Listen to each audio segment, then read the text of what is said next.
that Muhammad, peace be upon him, he is Almighty God. A lunatic, if he says that. We know, we Muslims, we love our beloved Prophet Muhammad, peace be upon him. We love him. We will do anything for him. We obey him. Even the non-Muslims. Michael H. Hart, when he wrote a book on 100 most influential people in the world, number one he gave to the last and final messenger, Prophet Muhammad, peace be upon him. Yet, in spite of that, we will use the touchstone, Surah Ikhlas. Though we respect him maximum amongst all the human beings, yet we'll check with the touchstone, Surah Ikhlas. Qul huwallahu ahad. Says Allah one and only. Is Muhammad one and only? May peace be upon him. Allah has sent several messengers. He is not the only messenger. We agree he is the last and final. But Quran says you have to believe in all the messengers. Do not differentiate in the belief of the messengers. Second is Allahu Samad. Allah the absolute and eternal. We know that our beloved Prophet Muhammad, peace be upon him, he was a great human being, but he was not absolute and eternal. He toiled, he worked hard. His biography tells us that he was even stoned many times. He prayed to Almighty God. He was not absolute and eternal. Third test is Lam yalid wa lam yulad. He begets not, nor is begotten. We know that he was born in Mecca. He had a father and mother by the name of Abdullah and Amina. He had parents. He had children also. Fatima, may Allah be pleased with her. Ibrahim, may Allah be pleased with him. He was begotten and he also beget. So he is not Allah subhanahu wa ta'ala for sure. Though we Muslim, we love our Prophet. We respect our Prophet. No Muslim in his true senses will ever say that Prophet Muhammad is Almighty God. Never. You know why? Because Allah subhanahu wa ta'ala has seen to it that the Islamic creed, the Shahada, says La ilaha illallah Muhammad Rasulullah. There is no God but Allah and Prophet Muhammad is the messenger of Allah. We say this 5 times a day minimum. In the Adhan, in the Iqama, before Salah we always say there is no God but Allah and Prophet Muhammad, peace be upon him, is the messenger of Allah. He is the servant of Allah. To see to it that no one, however much he may love, he may not equate him to Allah subhanahu wa ta'ala. So whoever you are saying is Almighty God, you use the touchstone. Whether it be Jesus, whether it be Ram, whether it be Krishna, whether it be Buddha, whether it be Mahavir, use the touchstone. I have given you the touchstone. On the day of judgment, I can give shahada to Allah subhanahu wa ta'ala that the thousands of people that were present here, I showed them how to use the touchstone. Now the God that you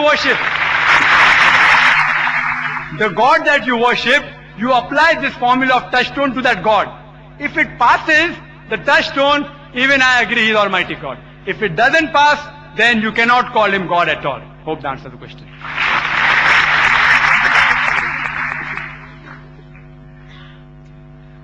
My name is M.D. Marathe.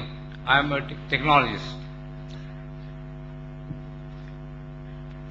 Before I start, I would just like to explain that I would like to take the audience from the sentimental plane to a more scientific and rational plane. I hope I have a permission to that. Today's school books present the following information. In the course of evolution, the animal man or Homo erectus evolved 2 million years ago with a brain size of 1000 cc against a size of 400 cc of the apes. Evolution continued with the brain growing to 1400 cc 200,000 years ago, and this animal was known as Homo sapien. The present form of man was evolved about 35,000 years ago and is known as Homo sapiens sapien. Anthropologists have estimated that man developed a speech center in his brain 50,000 years ago. Now the question is, in this record of development, when did God originate and for what purpose? Number 2, the progress of science has made it possible to... Only one question, sir.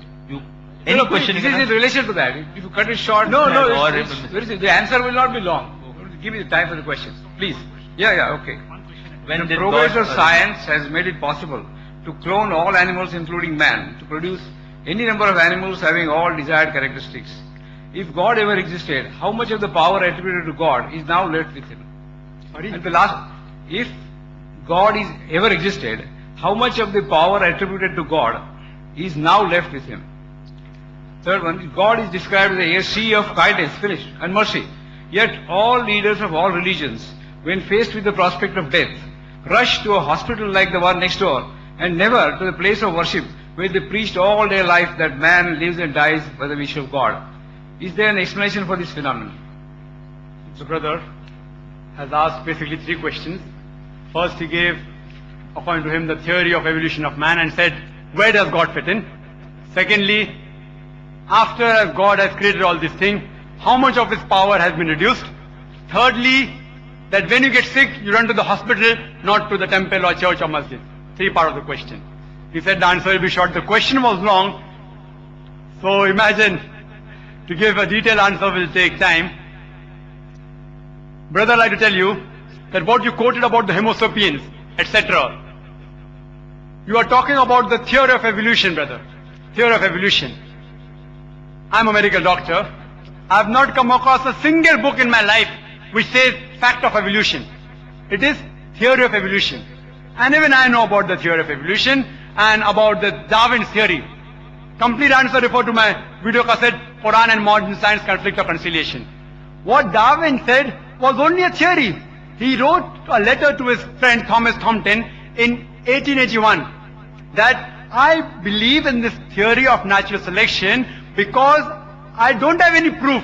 Only because it helps me in natural selection, it helps me in embryology, in classification, in rudimentary organs. There's no book saying the fact of evolution. All the books say theory of evolution. That's why if we have to say to a friend that if you are present at Darwin's time, Darwin's theory would have been proved right, trying to insinuate to look like an ape. There were missing links. Darwin himself said the missing links. You spoke about the hominids, you only spoke about one wave. I'll tell you about all the four waves. The first wave was Lucy. Lucy was first wave which came 3.5 million years. You talk about 2 million years, I'm telling you what scientists have said 3 million years ago. Lucy. It died out by the Ice Age. The second came the Homo erectus. About 500,000 years. After that came the Neanderthal man, the third wave, about 40,000 years ago. And the last was the Cro-Magnon. But brother, there is no link between all these stages. It's only a hypothesis. According to P.P. Grasset, who held the chair of evolutionary studies in Paris, in Sorbonne University, in 1971, he said, it is letting our imagination run too wild, just based on vestiges to say who our ancestors were. I do know there are some people who speak about Darwin's theory. I am a medical doctor, I know about that. But do you know there are hundreds of scientists who speak against it? The few scientists speak in favor, but there are more who speak against it. For the complete answer, refer to my video called Quran Modern Science. There are few scientists, because there is no fact of evolution, they say let's support a theory. Quran doesn't support any theory or hypothesis.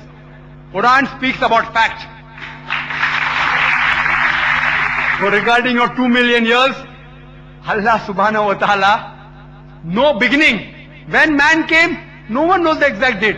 No one knows. Assumption is there. But Quran says the first man was Adam alayhi salam. First man. And with it came Eve. May Allah be pleased with her. Man hasn't reached that stage. There's not a single statement in the Holy Quran which science has proved wrong yet. Hypotheses go against the Quran. Theories go against the Quran. There's not a single scientific fact which is mentioned in the Holy Quran which goes against established science. It may go against theory. So brother, your thing is only supported by few people, not by the majority. Regarding second part of the question, that if Allah has created all these things, how less His power has become. You can't understand it completely. As the Quran says in Surah An'am chapter 6 verse 103, is beyond comprehension. I can give you a simile, not exactly same. An ocean. If you take a drop out of the ocean, how much does the level of the ocean go down? How much? Yet, in spite of this, the difference between Allah becoming less when He creates things and the difference between the level of the ocean becoming less is infinite.